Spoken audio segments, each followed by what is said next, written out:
Hello student, आज हम chapter first में ऑर्गेनिक केमिस्ट्री में बात करेंगे, यानी कार्बनिक रसायन में हम बात करेंगे हेलो एल्केन की, जो कि हमारा लेक्चर 1 है। आपके सामने लेक्चर 1 लिखा हुआ है। आज से हम लोग हेलो एल्केन पहला चैप्टर स्टार्ट कर रहे हैं, तो पूरे वीडियो के साथ बने रहिए हमारे साथ। 1 बाय 1 चैप्टर हम लोग पढ़ेंगे। तो सबसे पहले हम लोग हेलो एल्केन स्टार्ट करते हैं। देखिए हेलो एल्केन क्या है। देखिए फर्स्ट ईयर में आपने पढ़ा होगा, इंटरमीडिएट जो फर्स्ट ईयर है वहां आपने पढ़ा होगा कि जो ये हेलो एल्केन है, ये आपने वहां पर एल्केन के बारे में खाली पढ़ा होगा। एल्केन क्या है? एल्केन की अगर बात कर ले तो एल्केन की हम बात कर ले तो यहाँ पर एल्केन का जो सामान्य सूत्र होता है, जनरल फार्मूला, वो होता है CnH2n+2।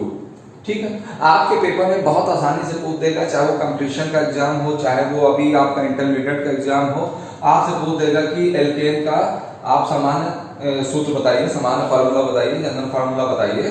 तो आपको ये पता होना चाहिए। वहां पर 4 ऑप्शन दे रखेगा, आपको इस ऑप्शन पे टिक करना होगा। ठीक है, साथ ही साथ एल्केन की और खासियत होती है कि कार्बन कार्बन के बीच कैसा बॉन्ड होता है? सिंगल बॉन्ड होता है।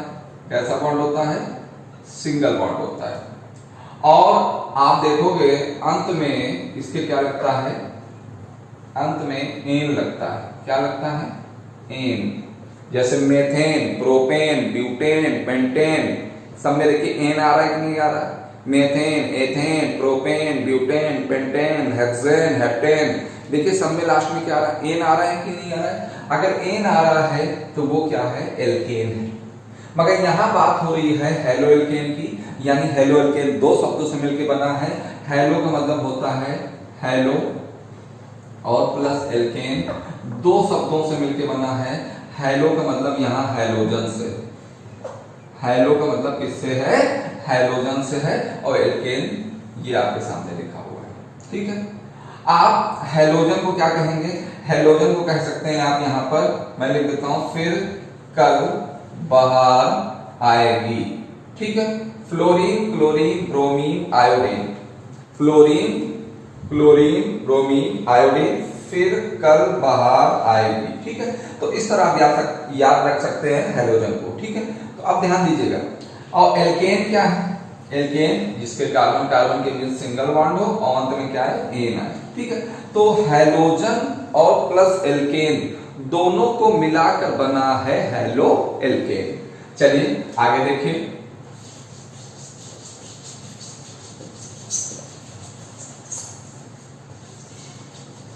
देखिए आप यहां पर हेलो एल्केन के अगर सामान्य फार्मूला की बात करें, हेलो एल्केन के जनरल जो फार्मूला है उसकी बात कर लें तो CnH2n, यहाँ +2 ना हो के +1 होगा और यहाँ क्या हो जाएगा? X हो जाएगा। ठीक है, ध्यान रखिएगा, यहाँ +1 है और ये क्या है? X है। X क्या है? अभी मैंने बताया आपको। X क्या है? मैं लिख देता हूं, X है हैलोजन। X क्या है? हैलोजन। अब हैलोजन फिर कल बाहर आएगी। फ्लोरीन, क्लोरीन, ब्रोमीन, आयोडीन, ये सब क्या है? X है, यानी हैलोजन है। ठीक है, अब यहां तक की समान फार्मूला ये भी हो सकता है R बॉन्ड X। क्या कहा मैंने? R bond X। R क्या है? एल्किल समूह है।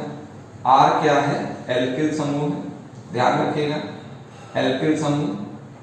और X क्या है? हैलोजन। X क्या है?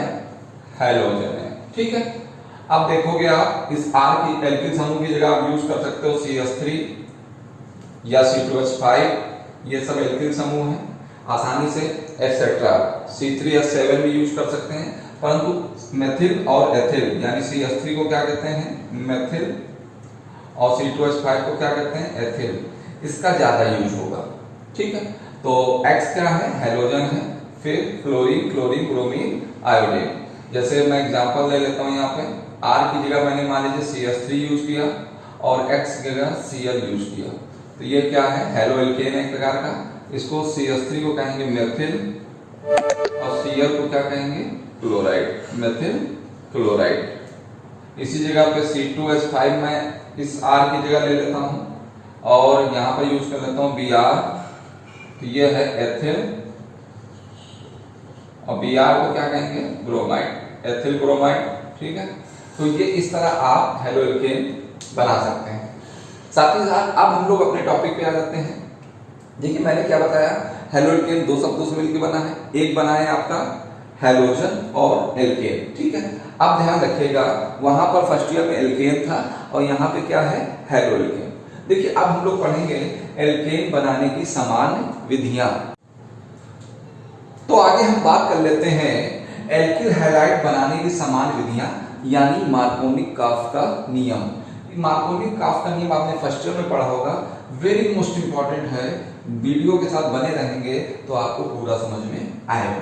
अब देखिए मार्कोनिक-काफ का नियम जानने से पहले आप जानिए सममित एल्कीन क्या होता है, सममित एल्कीन और असममित एल्कीन। ठीक, सममित एल्कीन क्या होता है, जैसे मैं बता दूं आपको, CH2 डबल बॉन्ड CH2। ठीक है, और एक एग्जांपल मैं असममित में लिखता हूं CH3 single bond CH double bond CH2। ठीक, अब आपके सामने लिखा हुआ है यह एथिलीन, इसका नाम है एथिलीन और इसका नाम है 1-प्रोपीन। अब यहां ध्यान देंगे, हम जब डबल बॉन्ड से ब्रेक करेंगे तो आप देखोगे इधर भी CH3 है, सॉरी इधर भी CH2 है और इधर भी क्या है, CH2 है, दोनों बराबर रूप से बट रहा है, तो यानी ये क्या है, सममित एल्कीन है। सममित का मतलब समान रूप से, एल्कीन का मतलब है डबल बॉन्ड होना। ठीक है, समान रूप से डबल बॉन्ड से चीजें बट रही हैं, यानी इधर भी CH2 और इधर भी CH2, यानी समान रूप से बट रहा है, तो ये क्या है, सममित एल्कीन है। अब यहां पर अगर हम डबल बॉन्ड से ब्रेक करेंगे तो इधर आप देखेंगे यहां CH2 है और इधर क्या है, CH3 सिंगल बॉन्ड CH। क्या समान रूप से बटा? बिल्कुल नहीं बटा, इधर बचा CH2 और इधर क्या बचा, CH3 सिंगल बॉन्ड CH। तो ये जब समान रूप से नहीं बटा तो ये क्या है, असममित एल्कीन। क्यों कहा, क्योंकि डबल बॉन्ड लगा हुआ है। तो ये पेपर में आ जाता है सिमेट्रिकल एंड अनसिमेट्रिकल एल्कीन क्या होते हैं। तो आपकी जानकारी के लिए बता दूं कि जब चीजें समान रूप से बढ़ जाती हैं तो वो होता है सममित, और जब असमान रूप से होती नहीं बढ़ती, मतलब समान रूप से नहीं बढ़ती हैं, तो वो कहलाता है असममित। ठीक, चलिए हम आपको बताते हैं मार्कोनिक-काफ का नियम क्या कहता है। वेरी मोस्ट इंपॉर्टेंट है, पेपर में आके पूछा जाता है। मार्कोनिक-काफ के नियम के अनुसार ही हर जो समीकरण होती है उसको किया जाता है। अब देखिए मैंने लिख दिया यहाँ पे CH3 CH double bond CH2। इसका नाम क्या है, ये असममित एल्कीन है। क्या है, असममित एल्कीन है, यानी इसको कहेंगे पहला कार्बन, दूसरा कार्बन, तीसरा कार्बन। पहले कार्बन पे देखोगे डबल बॉन्ड लगा है तो 1, 3 कार्बन को क्या कहा, प्रो, और डबल बॉन्ड को क्या कह रहे हैं, इन, 1-प्रोपीन। एक नाम इसका और भी है, साधारण नाम क्या है, प्रोपिलीन। प्रोपिलीन भी कहते हैं इसे, प्रोपिलीन भी कहते हैं। ठीक है, तो ध्यान रखिएगा 1-प्रोपीन, प्रोपिलीन या असममित एल्कीन के किताब में आपके लिखा हो सकता है। और इसकी क्रिया आप कराएंगे HBr से, हाइड्रोजन, H को क्या बोल रहे हैं, हाइड्रोजन, और Br को बोलेंगे ब्रोमाइड। ठीक, हाइड्रोजन ब्रोमाइड। और जैसे इसकी क्रिया कराएंगे तो ध्यान रखिएगा H पे प्लस चार्ज होता है, Br पे जितने भी हाइड्रोजन होते हैं उसमें माइनस चार्ज आता है। तो Br क्या होगा, आप ध्यान दीजिएगा, Br यहीं पे ध्यान देना है, Br यानी ब्रोमीन हमेशा डबल बॉन्ड के उस कार्बन से जुड़ेगा जहां हाइड्रोजन की संख्या सबसे कम है। रिपीट कर रहा हूं, बहुत ध्यान से देखिएगा, डबल बॉन्ड के, यानी ये जो ब्रोमीन है, Br जो है, वो डबल बॉन्ड के उन कार्बन से जुड़ेगा जहां पर हाइड्रोजन की संख्या सबसे कम है। तो आपको डबल बॉन्ड देखने, उनके पड़ोसी कार्बन देखने, और उस पड़ोसी कार्बन में सबसे कम हाइड्रोजन किसके पास है, इसके पास है, यानी Br कहां लग जाएगा, इस कार्बन से लग जाएगा। और ये वाला हाइड्रोजन अब कहां लग जाएगा, इस CH2 के पास लग जाएगा। आपकी मैं जानकारी के लिए बता दूं, जब चीजें बढ़ती हैं तो बॉन्ड घटते हैं, चीजें बढ़ेंगी बॉन्ड घटेंगे, अगर चीजें घटेंगी तो बॉन्ड बढ़ेंगे। तो यहाँ देखिए Br आया, यहाँ हाइड्रोजन आया, तो जाहिर सी बात है कि डबल बॉन्ड किसमें चेंज हो जाएगा, सिंगल बॉन्ड में चेंज हो जाएगा। तो अब हम लोग क्या करेंगे, यहाँ पे याद रखिए CH3 CH यहां लगा दिया Br, ये सिंगल बॉन्ड, ये हो गया CH3। ठीक, अब इसका नाम हम लोग कैसे बोलेंगे, यहाँ पे 1, 2, 3, दूसरे कार्बन पे क्या लगाएं, ये दूसरा कार्बन हो गया, Br को बोलेंगे ब्रोमो, 2 ब्रोमो, और कितने कार्बन है, 1 2 3, 3 को बोला प्रो, और सभी के बीच कैसा बॉन्ड आपको लिखना है, सिंगल, तो एन लगा देंगे, 2 ब्रोमो प्रोपेन। अब इसकी हिंदी कैसे बनाएंगे, तो देख लीजिए, असममित एल्कीन की क्रिया हाइड्रोजन ब्रोमाइड के साथ कराने पर ब्रोमीन Br, ब्रोमीन हमेशा डबल बॉन्ड के उस कार्बन से जुड़ता है जिसमें हाइड्रोजन की संख्या सबसे कम होती है। ये कहलाता है मार्कोनी-काफ का नियम। वेरी मोस्ट इंपॉर्टेंट है, इसको अच्छी तरीके से समझिए। ठीक है, क्या कहना है, यहाँ पर Br जो है इस कार्बन से जुड़ेगा क्योंकि डबल बॉन्ड है, ये पड़ोसी कार्बन है, इन पड़ोसी कार्बन के पास किसके पास सबसे कम हाइड्रोजन है, यहाँ पर Br लग जाएगा और ये वाला H यहाँ लग जाएगा। तो देखिए यहाँ Br लग गया और यहाँ क्या लग गया आपका, एक H, 2 की जगह कितने हो गए, 3 हो गए, ये डबल बॉन्ड से क्या हो गया, सिंगल बॉन्ड हो गया, नाम क्या हो गया, 2 ब्रोमो प्रोपेन। ठीक है, अब हम लोग बात करने वाले हैं एंटी मार्कोनी-काफ का नियम, यानी इसके बाद हम लोग जो बात करेंगे एंटी मार्कोनी-काफ का नियम, या खैरस प्रभाव भी कहते हैं एंटी मार्कोनी-काफ के नियम को, या पेरोक्साइड प्रभाव। वेरी मोस्ट इंपॉर्टेंट है, वीडियो के साथ बने रहिए। देखिए अब हम बात कर ले एंटी मार्कोनी-काफ का नियम। एंटी मार्कोनी-काफ के नियम को हम लोग खैरस प्रभाव भी कहते हैं या पेरोक्साइड प्रभाव भी कहते हैं। अब देखिए ये मार्कोनी-काफ के नियम के जस्ट विपरीत है। ठीक है, तो यहां पे आपको असममित एल्कीन लेनी है, CH3 CH double bond CH2। इसका नाम मैंने क्या बताया था, असममित एल्कीन तो कहेंगे ही कहेंगे क्योंकि समान रूप से नहीं बढ़ रही है, और 1 प्रोपीन, या एक नाम और भी है, क्या बताया था मैंने, प्रोपिलीन। क्या बताया था, प्रोपिलीन। ठीक है, ये नाम भी याद रखिएगा, साधारण नाम है इसका। अब इसकी क्रिया हम किससे कराएंगे, हाइड्रोजन ब्रोमाइड से कराएंगे, हाइड्रोजन